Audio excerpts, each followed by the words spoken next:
ಆತ್ಮೀಯ ವಿದ್ಯಾರ್ಥಿ ಮಿತ್ರರೇ, ಇವತ್ತಿನ ತರಗತಿಯನ್ನು 2025-26ನೇ ಸಾಲಿನ ಈ ಒಂದು ದ್ವಿತೀಯ PUC ಪೂರ್ವ ಸಿದ್ಧತಾ ಪರೀಕ್ಷೆ 2 ಮಾದರಿಯ ಉತ್ತರಗಳನ್ನು ಇವತ್ತಿನ ತರಗತಿಯಲ್ಲಿ ಬಿಡಿಸ್ತಕ್ಕಂಥದ್ದು. ಅದರಲ್ಲಿ ಭಾಗ ಎ ರೋಮನ್ ಅಂಕಿ 1ರಲ್ಲಿ ಸರಿಯಾದ ಉತ್ತರವನ್ನು ಆರಿಸಿ ಬರೆಯಿರಿ. ನಾನು ಕೇವಲ ಇಲ್ಲಿ ಉತ್ತರಗಳನ್ನು ಮಾತ್ರ ಬಿಡಿಸ್ತಾ ಇದ್ದೇನೆ, ಆದರೆ ಬಹು ಆಯ್ಕೆ ಪ್ರಶ್ನೆ ಎಲ್ಲ ಪ್ರಶ್ನೆಗಳನ್ನು ಇದರಲ್ಲಿ ಹೇಳೋದಿಲ್ಲ. ಇದು ವಿದ್ಯಾರ್ಥಿಗಳು ತಿಳ್ಕೊಳ್ಬೇಕು. ಅದರಲ್ಲಿ 1ನೇ ಪ್ರಶ್ನೆ, ಬೇಡಿಕೆ ರೇಖೆಯ ಮಧ್ಯಬಿಂದುವಿನಲ್ಲಿ ಸ್ಥಿತಿಸ್ಥಾಪಕತ್ವವು, ಇಲ್ಲಿ ಈ ಸರಿಯಾದ ಉತ್ತರ ಎ 1ಕ್ಕೆ ಸಮನಾಗಿರುತ್ತದೆ ಅಂತಕ್ಕಂಥದ್ದು ಈ ಉತ್ತರ ಆಗಿದೆ. 2ನೇದು, ಕಾಬ್ ಡಾಗ್ಲಾಸ್ ಉತ್ಪಾದನಾ ಬಿಂಬಕವು ಇಲ್ಲಿ ಸಿ ಉತ್ತರ ಸಿ, ಇಲ್ಲಿ Q = ಬ್ರ್ಯಾಕೆಟ್ದಲ್ಲಿ x1 delta x2 beta, ಇದು ಸರಿಯಾದ ಉತ್ತರವಾಗಿರ್ತಕ್ಕಂಥದ್ದು. 3ನೇದು, ಪರಿಪೂರ್ಣ ಪೈಪೋಟಿ ಮಾರುಕಟ್ಟೆಯಲ್ಲಿ ಉದ್ಯಮಿಗಳು ಏನಾಗಿದೆ ಅಂತ ಕ್ವಶನ್ ಕೇಳಿರ್ತಕ್ಕಂಥದ್ದು, ಇಲ್ಲಿ ಬೆಲೆ ಪಡೆಯುವರು ಆಗಿರ್ತಕ್ಕಂಥದ್ದು.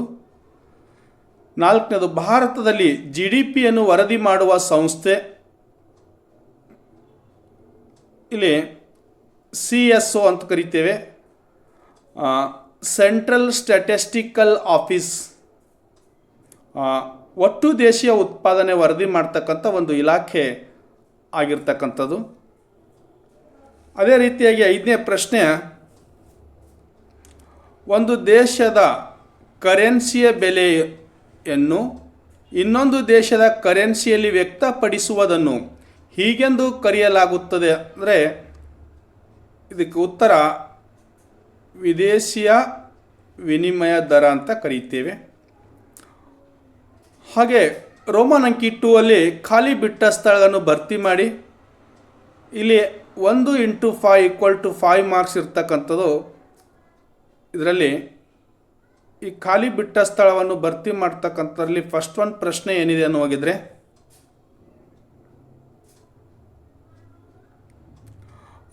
ಕೇಂದ್ರೀಯ 6ನೇ ಪ್ರಶ್ನೆ, ಕೇಂದ್ರೀಯ ಯೋಜಿತ ಆರ್ಥಿಕತೆಯಲ್ಲಿ ಎಲ್ಲ ಪ್ರಮುಖ ನಿರ್ಧಾರಗಳು ಯಾರು ತಗೊಳ್ತಾರೆ ಅಂತಂದರೆ, ಇಲ್ಲಿ ಸರ್ಕಾರ ಪ್ರಮುಖ ನಿರ್ಧಾರಗಳನ್ನು ತೆಗೆದುಕೊಳ್ತಕ್ಕಂಥದ್ದು. ನೆಕ್ಸ್ಟ್ ಕ್ವಶನ್ 7ನೇದು, AVCಯ ಕನಿ ರೇಖೆಯು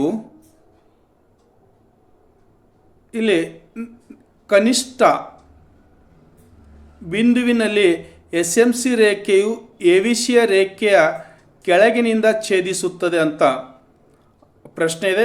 ಈ ರೀತಿ ಇದು ಈ ರೇಖಾಚಿತ್ರವನ್ನು ಇರ್ತಕ್ಕಂಥದ್ದು.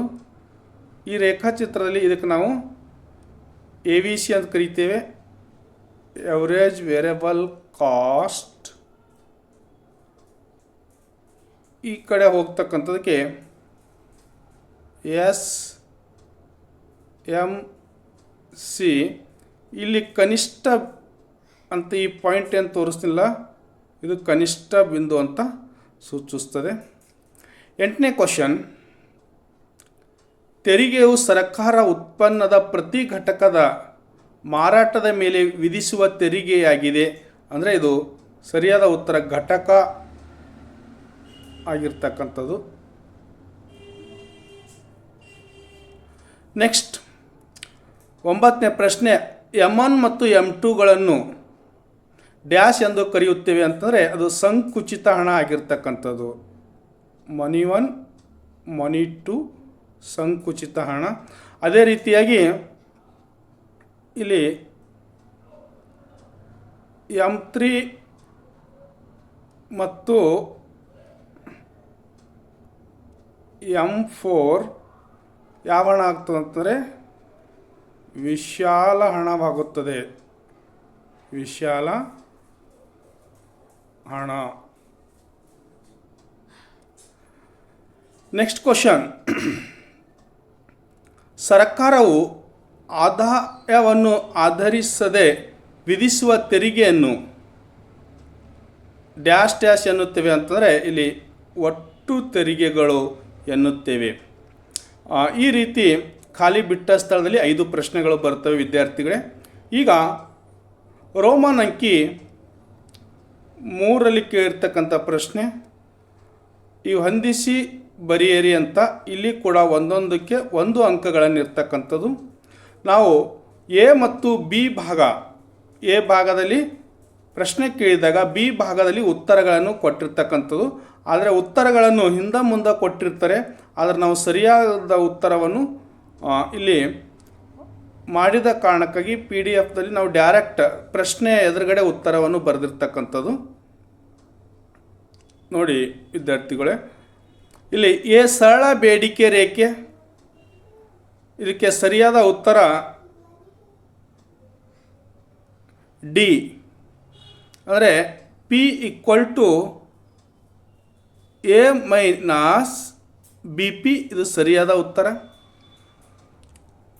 ಈ ಒಂದು ರೇಖಾಚಿತ್ರ ಇದರಲ್ಲಿ ಈ ಥರ ಇರ್ತಕ್ಕಂಥ ತಾವುಗಳನ್ನು ತಿಳ್ಕೊಳ್ಬೇಕು.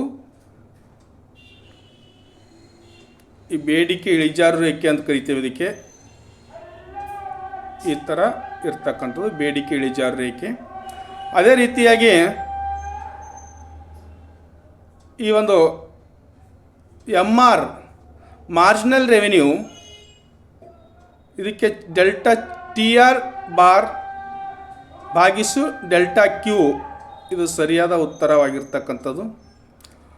ಇದು ಮರು ಖರೀದಿ ಒಪ್ಪಂದ, ಇದು ರೇಪೋ ದರ ಅಂತ ಕರಿತೇವೆ. ಇದು ಉಳಿತಾಯ, Y = C, ಅಂದರೆ ಇನ್ಕಮ್ ಡ್ಯಾಶ್ ಕನ್ಸಂಪ್ಷನ್, ಆದಾಯ ಮತ್ತು ಅನುಭೋಗ. ಹೂಡಿಕೆ ಬಂಡವಾಳದ ಖಾತೆ. ಈ ಒಂದು ಏರಿಯಾದಲ್ಲಿ ಅಂದರೆ ಹೊಂದಿಸಿ ಬರೆಯೋದ್ರಲ್ಲಿ ಕೂಡ 1ಕ್ಕೆ 1 ಅಂಕ 5 ಮಾರ್ಕ್ಸ್ಗಳನ್ನಾಗಿರ್ತಕ್ಕಂಥದ್ದು. ಅದೇ ರೀತಿಯಾಗಿ ರೋಮನ್ ಅಂಕಿ 4ರಲ್ಲಿ ಕೇಳಿರ್ತಕ್ಕಂಥ ಪ್ರಶ್ನೆ ಭಾಳ ಉದ್ದ ಇರ್ತಕ್ಕಂಥ ಪ್ರಶ್ನೆ ಆಗಿರೋದ್ರಿಂದ ನಾನು ಕೇವಲ ಅದಕ್ಕೆ ಪ್ರಶ್ನೆ ಓದಲಾರ್ದೇ ಡೈರೆಕ್ಟ್ ಆನ್ಸರನ್ನು ಹೇಳ್ತಕ್ಕಂಥದ್ದು. MU = TUN-1 ಅಂತಂದರೆ MU ಅಂತಂದರೆ marginal utility = total utility total utility N-1. ಅಂದರೆ MU = 22 - 24. ಆದರೆ MU ಎಷ್ಟು ಬರ್ತಂದರೆ -2 ಘಟಕಗಳಷ್ಟು MU ಬರ್ತಕ್ಕಂಥದ್ದು. ಹಾಗೆ ಪ್ರಶ್ನೆ 13ನೇದು, ಪೂರೈಕೆ ಎಂದರೇನು ಅಂತ ಕೇಳಿರ್ತಕ್ಕಂಥ ಪ್ರಶ್ನೆಗೆ ಒಂದು ದೇಶವು ತನ್ನ ದೇಶದಲ್ಲಿ ಉತ್ಪಾದಿಸಿದ ಸರಕು ಮತ್ತು ಸೇವೆಗಳನ್ನು ವಿದೇಶಗಳಿಗೆ ಮಾರಾಟ ಮಾಡುವುದನ್ನು ನಾವೇನಂತ ಕರಿತೇವೆ ಅಂತಂದರೆ ರಫ್ತುಗಳೆಂದು ಕರೆಯುತ್ತೇವೆ.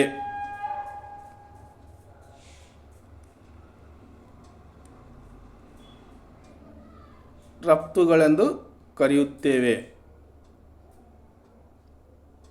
ನೆಕ್ಸ್ಟ್ ಪ್ರಶ್ನೆ 15, CPI ವಿಸ್ತರಿಸಿ ಅಂತಂದರೆ ಇಲ್ಲಿ ಕನ್ಸ್ಯೂಮರ್ ಪ್ರೈಸ್ ಇಂಡೆಕ್ಸ್ ಅಥವಾ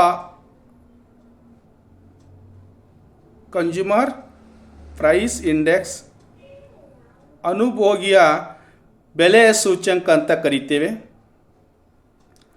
ಹಾಗೆ 6ನೇದು ಕೊರತೆಯು ಬೇಡಿಕೆ ಎಂದರೇನಂತ ಕ್ವಶನ್ ಕೇಳಿರ್ತಕ್ಕಂಥದ್ದು. ಸಮತೋಲನ ಮಟ್ಟದಲ್ಲಿ ಲಭ್ಯವಿರುವ ಪೂರೈಕೆಗಿಂತ ಒಟ್ಟು ಬೇಡಿಕೆ ಕಡಿಮೆ ಇದ್ದರೆ ಅದನ್ನು ಕೊರತೆ ಬೇಡಿಕೆ ಎಂದು ಕರೆಯುತ್ತೇವೆ. ಈ ಒಂದು 16ನೇ ಪ್ರಶ್ನೆ ಆಗಿರ್ತಕ್ಕಂಥದ್ದು. ನೆಕ್ಸ್ಟು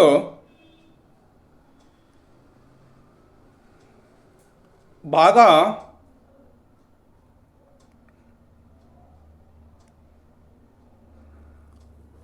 2ರಲ್ಲಿ ಅಥವಾ ಭಾಗ 2ಅಲ್ಲಿ ಭಾಗ ಬಿ ಅಂತ ಕರಿತೇವಲ್ಲ, 2 ಅಂಕದ ಪ್ರಶ್ನೆಗಳು ವಿದ್ಯಾರ್ಥಿಗಳೇ.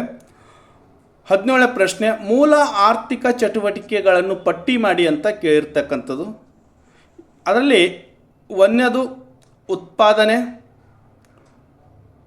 ಅಂದರೆ ಸರಕು ಮತ್ತು ಸೇವೆಗಳ ಸೃಷ್ಟಿ ಅಂತ ಅರ್ಥ ಕೊಡ್ತದೆ.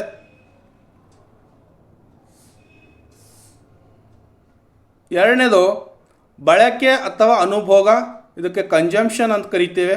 ಅಂತಂದರೆ ಮಾನವನ ಬಯಕೆಗಳನ್ನು ಈಡೇರಿಕೆಗಾಗಿ ಸರಕುಗಳ ಬಳಕೆ ಮಾಡ್ತಕ್ಕಂಥದಕ್ಕೂ ನಾವು ಅನುಭೋಗ ಅಂತ ಕರಿತೇವೆ. ಮೂರನೇದು ವಿನಿಮಯ, ಎಕ್ಸ್ಚೇಂಜ್, ಸರಕು ಮತ್ತು ಸೇವೆಗಳ ಖರೀದಿ ಮತ್ತು ಮಾರಾಟಕ್ಕೆ ನಾವುಗಳನ್ನು ವಿನಿಮಯ ಅಂತ ಕರಿತೇವೆ. ನಾಲ್ಕನೇದು ಹಂಚಿಕೆ, ಡಿಸ್ಟ್ರಿಬ್ಯೂಷನ್, ಉತ್ಪಾದನಾ ಅಂಗಗಳ ನಡುವೆ ಆದಾಯದ ಹಂಚಿಕೆ. ಈ 4 ಅಂಶಗಳನ್ನು ಉತ್ಪಾದನೆ, ಅನುಭೋಗ, ವಿನಿಮಯ, ಹಂಚಿಕೆ ಈ ಮೂಲ ಆರ್ಥಿಕ ಚಟುವಟಿಕೆಗಳಾಗಿರ್ತಕ್ಕಂಥದ್ದು. ಇಷ್ಟು ಬರೆದ್ರೆ 2 ಅಂಕ ವಿದ್ಯಾರ್ಥಿಗಳೇ. ಹಾಗೆ 18ನೇ ಪ್ರಶ್ನೆ, ಬೇಡಿಕೆ ನಿಯಮ ತಿಳಿಸಿ ಅಂತ ಕೇಳಿರ್ತಕ್ಕಂಥದ್ದು. ಈ ಬೇಡಿಕೆ ನಿಯಮದಲ್ಲಿ ಇತರ ಅಂಶಗಳು ಸ್ಥಿರವಾಗಿದ್ದಾಗ, ಒಂದು ವಸ್ತುವಿನ ಬೆಲೆ ಹೆಚ್ಚಾದಾಗ ಆ ವಸ್ತುವಿನ ಬೇಡಿಕೆ ಕಡಿಮೆಯಾಗುತ್ತದೆ ಮತ್ತು ಬೆಲೆ ಕಡಿಮೆ ಆದಾಗ ಬೇಡಿಕೆ ಹೆಚ್ಚಾಗುತ್ತದೆ. ಅಂದರೆ ಬೆಲೆ ಮತ್ತು ಬೇಡಿಕೆ ನಡುವೆ ವಿಲೋಮ ಸಂಬಂಧವಿರುತ್ತದೆ ಅಂತಂದರೆ ಇಲ್ಲಿ ನೋಡಿ, ಇದು ಯಾವ ರೀತಿ ಅಂತಂದರೆ ಈ ಪಿ ಬೆಲೆ ಪ್ರೈಸು ಹೆಚ್ಚಿಗಾದಾಗ ಈ ಡಿ ಅಂತಂದರೆ ಡಿಮ್ಯಾಂಡ್ ಕಡಿಮೆ ಆಗುತ್ತದೆ. ಹಾಗೆ ಪಿ ಬೆಲೆ ಕಡಿಮೆ ಆದಾಗ ಡಿಮ್ಯಾಂಡ್ ಹೆಚ್ಚಾಗುತ್ತದೆ. ಇದನ್ನೇ ಬೇಡಿಕೆ ನಿಯಮ ಅಂತ ಹೇಳ್ತಕ್ಕಂಥದ್ದು. ಈ ಡಾಕ್ಟರ್ ಆಲ್ಫರ್ಡ್ ಮಾರ್ಷಲ್ ಅವರು ಈ ರೀತಿಯನ್ನು ಹೇಳಿರ್ತಕ್ಕಂಥ ಡೆಫಿನಿಷನ್. ಅದೇ ರೀತಿಯಾಗಿ 19ನೇ ಪ್ರಶ್ನೆ, ಪ್ರತಿಫಲಗಳ ಪ್ರಮಾಣ ವಿಧಗಳನ್ನು ತಿಳಿಸಿ ಅಂತ ಕೇಳಿರ್ತಕ್ಕಂಥದ್ದು. ಈ ಪ್ರತಿಫಲ ಪ್ರಮಾಣ ವಿಧದಲ್ಲಿ 3 ವಿಧಾನಗಳು ಬರ್ತಕ್ಕಂಥದ್ದು. ಅದು ಏರಿಕೆ ಪ್ರತಿಫಲ ಪ್ರಮಾಣ, ಇನ್ಕ್ರೀಸಿಂಗ್ ರಿಟರ್ನ್ ಸ್ಕೇಲ್. ಎರಡನೇ ಸ್ಥಿರ ಪ್ರತಿಫಲ ಪ್ರಮಾಣ, ಕಾನ್ಸ್ಟೆಂಟ್ ರಿಟರ್ನ್ ಸ್ಕೇಲ್. ಮೂರನೇ ಇಳಿಕೆ ಪ್ರತಿಫಲ ಪ್ರಮಾಣ, ಡಿಕ್ರೀಸಿಂಗ್ ರಿಟರ್ನ್ ಸ್ಕೇಲ್.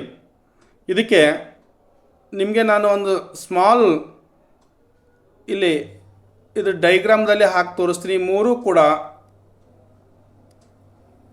ವಿದ್ಯಾರ್ಥಿಗಳೇ ಇದು ಏರಿಕೆ, ಸ್ಥಿರ, ಇಳಿಕೆ.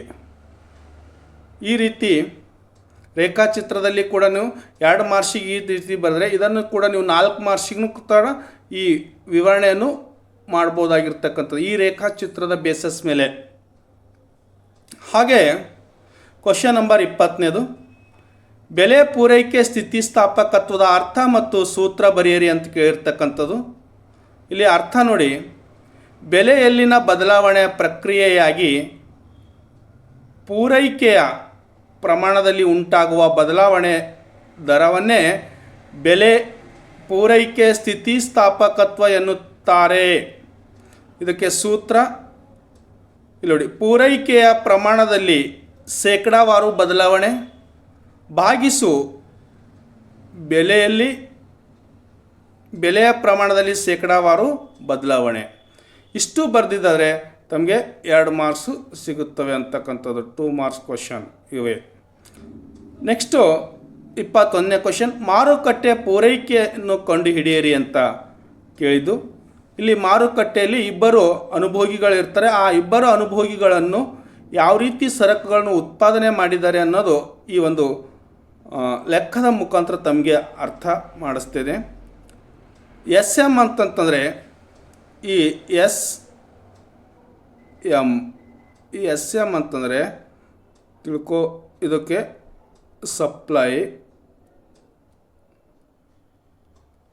ಸಪ್ಲೈ ಮಾರ್ಕೆಟ್, ಮಾರುಕಟ್ಟೆ ಪೂರೈಕೆ ಎಸ್ ಎಮ್, ಮಾರುಕಟ್ಟೆ ಪೂರೈಕೆ. ಪಿ ಅಂತಂದರೆ ಪ್ರೈಸ್,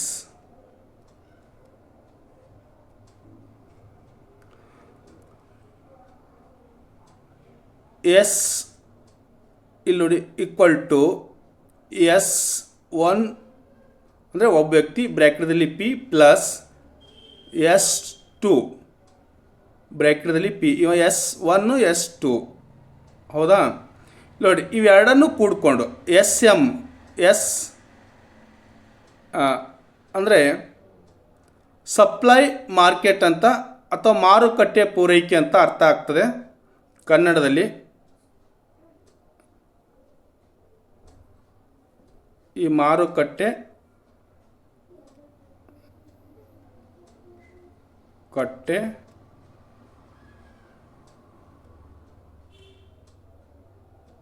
ಪೂರೈಕೆ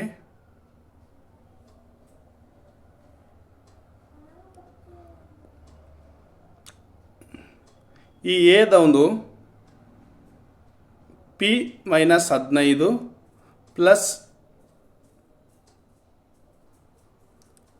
ಪಿ 5 ಇವೆರಡು ಕೂಡಿಸಿದ್ರೆ ಈಕ್ವಲ್ ಟು 2P ಎಷ್ಟಾಗುತ್ತದೆ ಅಂತಂದರೆ 2P ಪ್ಲಸ್ ಪ್ಲಸ್ ಮೈನಸ್ 20 ಸರಿಯಾದಂಥ ಉತ್ತರವಾಗಿದೆ. ನೆಕ್ಸ್ಟ್ 22ನೇ ಪ್ರಶ್ನೆ, ಅನುಭೋಗಿಯ ಸರಕುಗಳು ಮತ್ತು ಬಂಡವಾಳ ಸರಕುಗಳ ನಡುವಿನ ವ್ಯತ್ಯಾಸವೇನು ಅಂತ ಕೇಳಿರ್ತಕ್ಕಂಥದ್ದು ಪ್ರಶ್ನೆ. ಅನುಭೋಗಿಯ ಸರಕುಗಳು ಫಸ್ಟು, ಇವುಗಳು ಮಾನವನ ಅಗತ್ಯತೆಗಳನ್ನು ನೇರವಾಗಿ ಪೂರೈಸುತ್ತವೆ. ಅನುಭೋಗಿಯ ಸರಕುಗಳು ಈ ಮನುಷ್ಯನಿಗೆ ಏನು ಅಗತ್ಯತೆ ಅವನ್ನು ನೇರವಾಗಿ ಪೂರೈಸುತ್ತವೆ. ಉದಾಹರಣೆಗೆ ಆಹಾರ ಮತ್ತು ಬಟ್ಟೆ. ಹಾಗೆ ಬಂಡವಾಳದ ಸರಕುಗಳು ವ್ಯತ್ಯಾಸ ಹೇಳುತ್ತೀನಿ.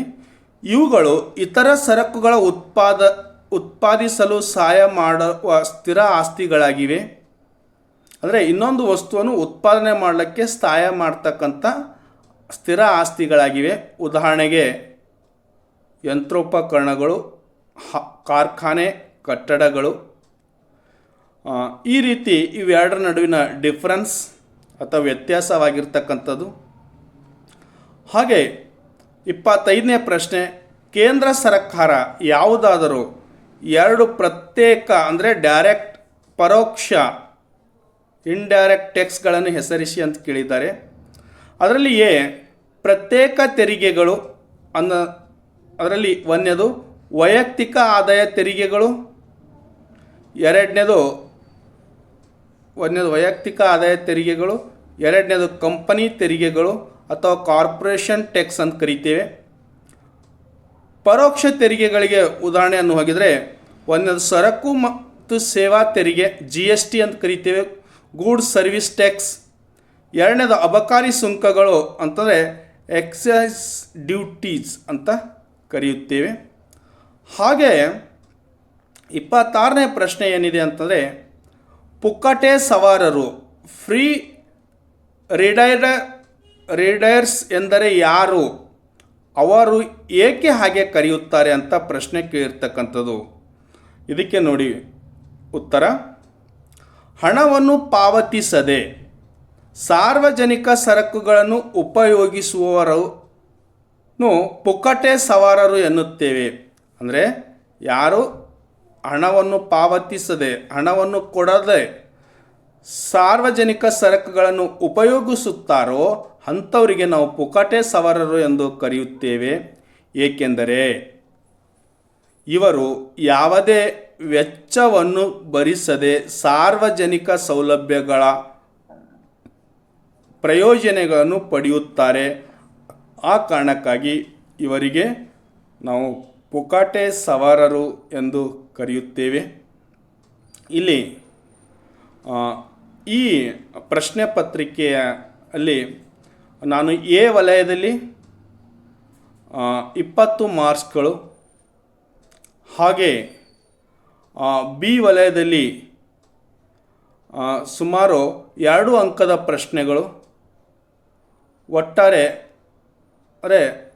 9 ಪ್ರಶ್ನೆ, 9 2 18 ಪ್ಲಸ್ 20 38 ಪ್ರಶ್ನೆಗಳನ್ನು ಉತ್ತರಗಳನ್ನು ಇವತ್ತಿನ ತರಗತಿಯಲ್ಲಿ ತೋರಿರ್ತಕ್ಕಂಥದ್ದು.